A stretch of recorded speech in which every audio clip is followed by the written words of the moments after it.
Sagarika Singh and I welcome you all to my YouTube channel study box.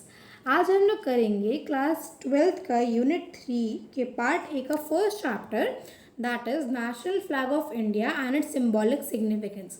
इससे पहले के जितने भी चैप्टर्स थे पहाड़ी, Rajasthani, Mughal and Deccan miniature painting में हमने पढ़ा था डिफरेंट रीजन्स के पेंटिंग के बारे में, जो कि अलग अलग राजा के टाइम पे पेंटिंग्स थी। इस चैप्टर में हम लोग पढ़ेंगे beginning of mid 20th century के बारे में, कि उस टाइम पे जो हमारी पेंटिंग्स थी वो कैसे इवॉल्व हुई। सबसे पहले हम पढ़ेंगे कि इंडिया का फ्लैग कैसे इवॉल्व हुआ, उसकी क्या इंपॉर्टेंस थी। ठीक है, मेरे इस चैनल स्टडी बॉक्स पे इससे पहले के जितने भी चैप्टर्स हैं वो सारे मैंने पढ़ाए हुए हैं, जिसका लिंक आपको डिस्क्रिप्शन बॉक्स में मिल जाएगा। So do go and check it out. And आप पेंटिंग के स्टूडेंट हैं तो आपको क्राफ्ट एंड आर्ट का बहुत शौक होगा, तो मेरे सिस्टर का चैनल है क्राफ्ट मैजिक बाय सारा, जिसका लिंक भी आपको डिस्क्रिप्शन बॉक्स में मिल जाएगा। So do go and subscribe है। ओके, सो हमें जो पढ़ना है वो क्या है, इंडियन नेशनल फ्लैग का एवोल्यूशन, कि हमारा ये जो फ्लैग है ये कब इवॉल्व हुआ, कब कैसे कहाँ इवॉल्व हुआ। फिर हम पढ़ेंगे कि फ्लैग का आइडिया किसको आया था, क्या कोई प्रोटेस्ट हुए, स्ट्रगल हुए थे उस टाइम पे, क्या प्रॉब्लम आई थी, रिलीजन, क्या कोई रिलीजन का भी टेम्पटेशन था कि हाँ भाई हम लोग इस रिलीजन को ज़्यादा महत्व देंगे। ठीक है, फिर हम पढ़ेंगे कि जो हमारा फ्लैग बन गया फाइनली, उसमें जो सिंबल्स एंड कलर्स, उसकी इंपॉर्टेंस पढ़ेंगे। फिर हम देखेंगे कि जो हमारे इंडियन आर्टिस्ट हैं जिन्होंने फ्लैग बनाने की इतनी अच्छी भूमिका निभाई, उन्होंने क्या स्ट्रगल किया, फेस किया, उन्होंने क्या यूथ को एम्पावर करने के लिए क्या क्या तरीके अपनाए, हम वो इस चैप्टर में कवर करने वाले हैं। ओके, सो हमारा जो फर्स्ट फ्लैग था वो कब इवॉल्व हुआ, अगस्त 7, 1906 में। ठीक है, आपको फिर कहाँ पे हुआ था, पारसी बेगान स्क्वायर में, जो कि ग्रीन पार्क कहाँ पे, कलकत्ता, आज का कोलकाता में। किसने होस्ट किया था, ये होस्ट किया था सचिंद्र प्रसाद बोस ने। ठीक है, ओके, सो आप जैसे कि स्क्रीन पे देख सकते हो कि जो मैंने पॉइंटर्स बना रखे हैं कॉम्पोजिशन ऑफ फ्लैग का, यही सेम टू सेम डिट्टो आप अपने पेपर में लिख के आ सकते हो, कोई प्रॉब्लम नहीं होगी। इसी पॉइंटर्स के वे में लिखना है, it's all good. And in fact आपके टीचर्स को अच्छा लगेगा कि आपको हर एक बात क्लियरली पता है। ठीक, सो हमारा जो हम फ्लैग देख सकते हैं उसमें क्या है, 3 स्ट्रिप्स हैं, जो कि पहली है ग्रीन, जिसमें आप देख सकते हो 8 लोटस हैं, किसके, 8 प्रोविंसेस ऑफ ब्रिटिश इंडिया के। उस टाइम हमें पता है कि हमारे ऊपर ब्रिटिश का रूल था, तो उनको अपने आप को तो कहीं दिखाना ही था, तो उन्होंने फ्लैग पे कहाँ दिखाया, 8 प्रोविंसेस के थ्रू। फिर आता है मिडल में येलो स्ट्रिप, जिसके ऊपर आप देख सकते हो वंदे मातरम लिखा हुआ है। ये क्या है, देवनागरी है, ये देवनागरी लैंग्वेज है, स्क्रिप्ट है। देवनागरी क्या है, एक लिपि है, एक संस्कृत की। ठीक, तो किस कलर से लिखी गई है, डीप ब्लू कलर से। ओके, तो आप देख सकते हो जो तीसरी स्ट्राइप है उसमें कौन सा कलर की है, वो रेड, जिसमें आप एक साइड देख सकते हो क्रिसेंट मून एंड दूसरी साइड देख सकते हो आप सन। ठीक है, जो कि दोनों किससे बने हुए हैं, वाइट कलर से। ओके, एक और फैक्ट बताती हूँ मैं इस टाइम का, कि 1907 में इस फ्लैग बनने के जस्ट 1 साल बाद मैडम कामा, जो कि जर्मनी की एक रेवोल्यूशनरी थी, उन्होंने हमारे इस फ्लैग को जर्मनी में होस्ट किया था, मतलब एक फॉरेन लैंड में हमारे इस फ्लैग को होस्ट किया गया था। तो उस टाइम पे बहुत बड़ी बात मानी जाती थी। इनफैक्ट आज के टाइम पे भी सोचो ना, हम लोग अपने यहाँ पे होस्ट नहीं कर पाते और उन्होंने वहाँ पे होस्ट किया था। ओके, सो सेकंड हमारा क्या आता है, इंडियन नेशनल फ्लैग का एवोल्यूशन कब हुआ था, 1921 में। ठीक है, ये कब हुआ कि कांग्रेस की कमेटी बैठी थी कहाँ पे, बेजवाड़ा, क्या आज का क्या है, विजयवाड़ा में। ठीक है, तो उस टाइम पे ये कमेटी बैठी थी इससे रिलेटेड। फिर उस टाइम क्या हुआ था, आंध्र प्रदेश के एक यूथ थे पेंगाली वेंकैया, जिन्होंने ये फ्लैग तैयार किया था। उस टाइम जो फ्लैग तैयार हुआ था वो सिर्फ 2 कलर से तैयार था, वो आगे हम अपनी जो कॉम्पोजिशन है उसमें पढ़ेंगे। और किसके पास वो फ्लैग को लेके गए थे, महात्मा गांधी जी के पास। अब कॉम्पोजिशन में हम लोग पढ़ेंगे कि जो बंगाली वेंकैया ने जो फ्लैग बनाया था उसमें सिर्फ कौन से कलर्स थे, 2 colours. Firstly 2 colours that is red and green, जो कि मेजर उस टाइम की 2 कम्युनिटीज़ को दिखाते थे हमारे इंडिया में, that is Hindu and Muslims. ठीक, फिर गांधी जी ने सजेस्ट किया कि अरे बाकियों को क्यों छोड़ा हमने, तो उन्होंने एडिशन कर दी तीसरी स्ट्रिप की, जो सबसे टॉप पे किया, that is remaining white strip, बाकी कम्युनिटीज़ को दिखाने के लिए। और एक स्पिनिंग व्हील बीच में दिखाया कि हमारा जो इंडिया है उसका प्रोग्रेस, मतलब नेशन का प्रोग्रेस चलता रहना चाहिए। तो ये था हमारा सेकेंड एवोल्यूशन हमारे फ्लैग का।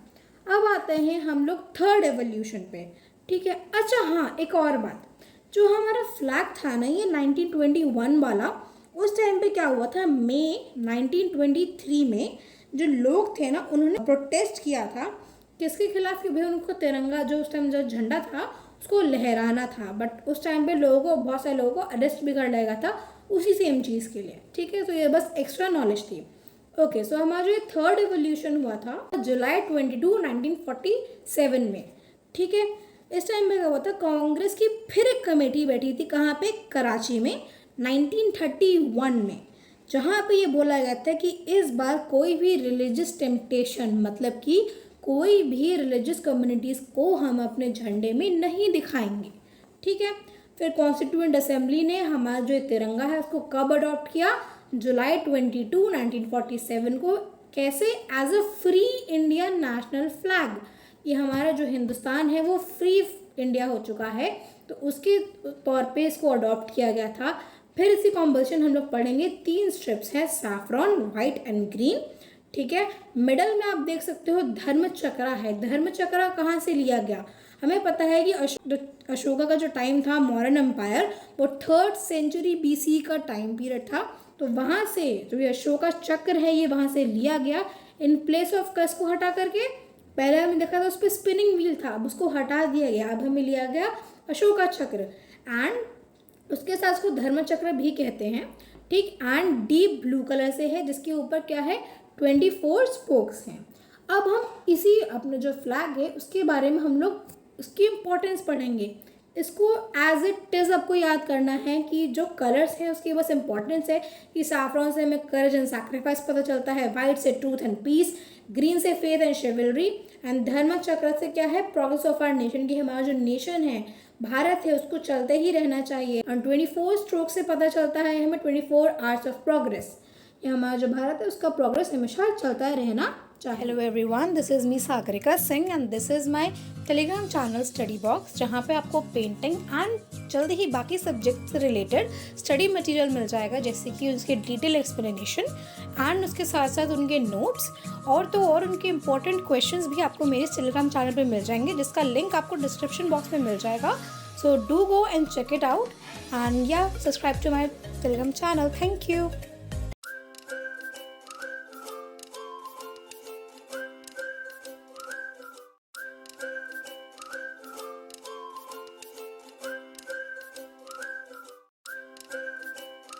ओके, सो ये क्या है, अब ये है जो हमारा फ्लैग है, इंडियन नेशनल फ्लैग, वो बीच में भी बहुत बार चेंज हुआ है, जैसे कि 1907, 1917 एंड 1931 में भी हमारा जो फ्लैग है वो चेंज हुआ है।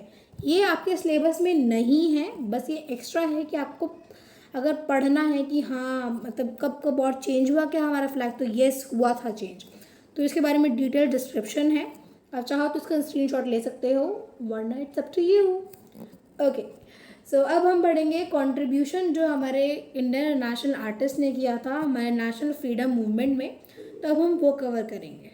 ओके, सो उस टाइम के जो हमारे आर्टिस्ट थे, इंडियन आर्टिस्ट, उन्होंने क्या तरीका अपनाया, उन्होंने बोला कि उनको नेशनल मूवमेंट कैसे दिखा, as a art as a vehicle of spreading the idea of swaraj. इसका मतलब क्या, देखो स्वराज का मतलब पता है आपको, स्वराज का मतलब होता है सेल्फ रूल। हम खुद को इतने सशक्त हैं कि हम खुद को रूल कर सकते हैं, हमें ब्रिटिशर्स की ज़रूरत नहीं है, हमें पता है कि हमारी बाउंड्रीज़ क्या है, हमें तुम्हारी ज़रूरत नहीं है ब्रिटिशर्स कि तुम हमें रूल करो, ठीक। तो नेशनलिस्ट मूवमेंट पे उस टाइम पे इंडियन आर्टिस्ट का यही मेन मोटिव था कि हाँ हमें ये आइडिया ऑफ स्वराज को लोगों तक फैलाना है कि जितना लोग जागरूक होंगे इस बात से, खुद को फ्रीडम दिलाने के लिए, खुद को सशक्त बनाने के लिए, उतना ही जो लोग हैं वो इसके खिलाफ, लाइक ब्रिटिशर्स के खिलाफ खड़े होंगे। तो उस टाइम पे अविंद्रनाथ टैगोर जो थे, उन्होंने ये पेंटिंग, भारत माता की जो फिगर देखते हो, उस टाइम पे ये पेंटिंग बनाई, जो कि काफ़ी ज़्यादा हाई पॉलिटिकल फीलिंग, मतलब लोगों को अंदर से जागरूक करने के लिए बनाई, ठीक है। इन जो पेंटिंग है इनको कैसे दिखाया गया, हिंदू डिटी की तरह, मतलब हिंदू के जो गॉड हैं उनकी तरह, और पीछे दिखाया गया हैलो, ठीक है ये, and lotus at her feet. Okay, इनमें क्या है देखो, इनके जो 4 हाथ दिखाए गए, इसमें क्या दिखाया गया, emblem of the common man dreams, कि जो हम लोग नॉर्मल क्या चाहते हैं, रोटी कपड़ा मकान, ये हमारे पास इतनी चीज़ें तो होनी चाहिए, तो वही है, a piece of cloth, a manuscript, a branch of paddy rice and a rudraksha garland holding in her hand. तो ये वो चीज़ है। देन क्या आता है कि देखो नंदलाल बोस, इनका बहुत अच्छा एंड बहुत बड़ा रोल है इसमें, हमारे इंडियन नेशनल फ्लैग के उस टाइम पे जो मूवमेंट था इंडियन आर्टिस्ट का, उसमें इनको क्या हुआ देखो, 1938 में महात्मा गांधी ने इनवाइट किया था किसको, नंदलाल बोस को। क्यों इनवाइट किया था, कि वहाँ जाके डेकोरेशन करें। क्यों डेकोरेट करना था भाई उस टाइम पे, जब इतनी ज़्यादा भगदड़ थी, या फिर मतलब इतने सारे प्रॉब्लम्स थी, हमें अपने आप को मतलब ब्रिटिशर से आज़ाद करवाना था, तो क्यों करना था उस टाइम पे डेकोरेशन वगैरह, कोई जश्न का माहौल थोड़ी ना है, क्यों करना था। इसीलिए इम्पोर्टेंट था ये चीज़ कि लोगों के अंदर अगर हम अपने देश से जुड़ी और नेशनलिस्ट चीज़ें दिखाएंगे तो लोगों के अंदर और जागरूकता होगी ना। तो जितना उनको लाइक अच्छे तरीके से दिखाओ कि हाँ भाई आओ देखो, अगर हमारे पास ब्रिटिशर्स ना होते तो ये होता, ऐसे होता, हमें ऐसे एड़ियों में जकड़ के रखा हुआ है, तो उस चीज़ को हटाने के लिए पेवेलियन बनाएगा कांग्रेस का, कहाँ पे, हरिपुरा में, ठीक है। और क्या हुआ, जो कांग्रेस का एक विलेज भी पूरा मतलब बनाया गया, जहाँ पे the life of common Bengali villagers को बताया गया इन सब के बारे में। फिर क्या हुआ, जो महात्मा गांधी थे उन्होंने नंदलाल बोस को और किस लिए रिक्वेस्ट किया, लखनऊ सेशन में एक आर्ट एग्जीबिशन दिखाने के लिए 1936 में।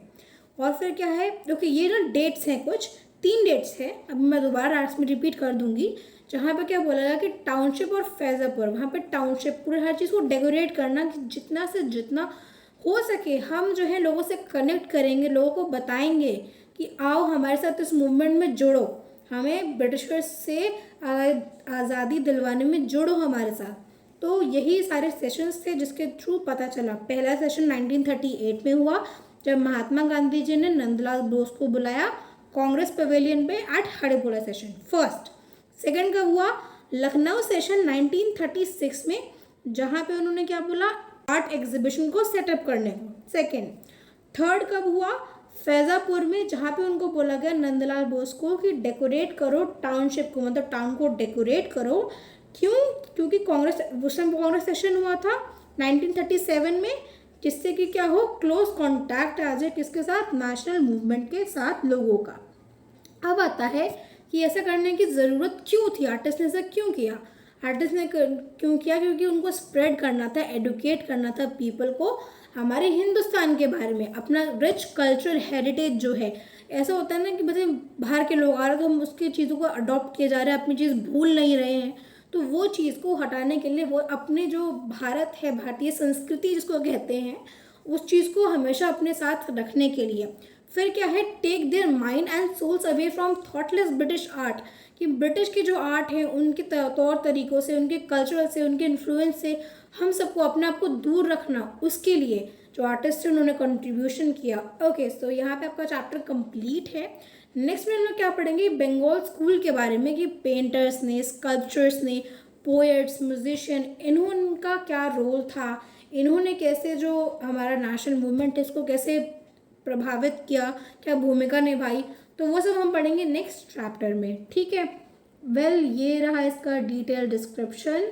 मैं अगेन आपको बता दूं, जिसका लिंक आपको डिस्क्रिप्शन बॉक्स में मिल जाएगा, माय टेलीग्राम चैनल, तो वहाँ जाके सब्सक्राइब कर सकते हो, आपको सारे नोट्स वहाँ पे मिल जाएंगे, आपको बीच में स्क्रीनशॉट लेने की कोई ज़रूरत नहीं पड़ेगी देन।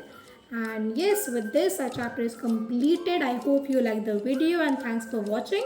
And अगर अच्छी लगी है तो do like it, share it and subscribe it. And thank you. Bye bye. Take care.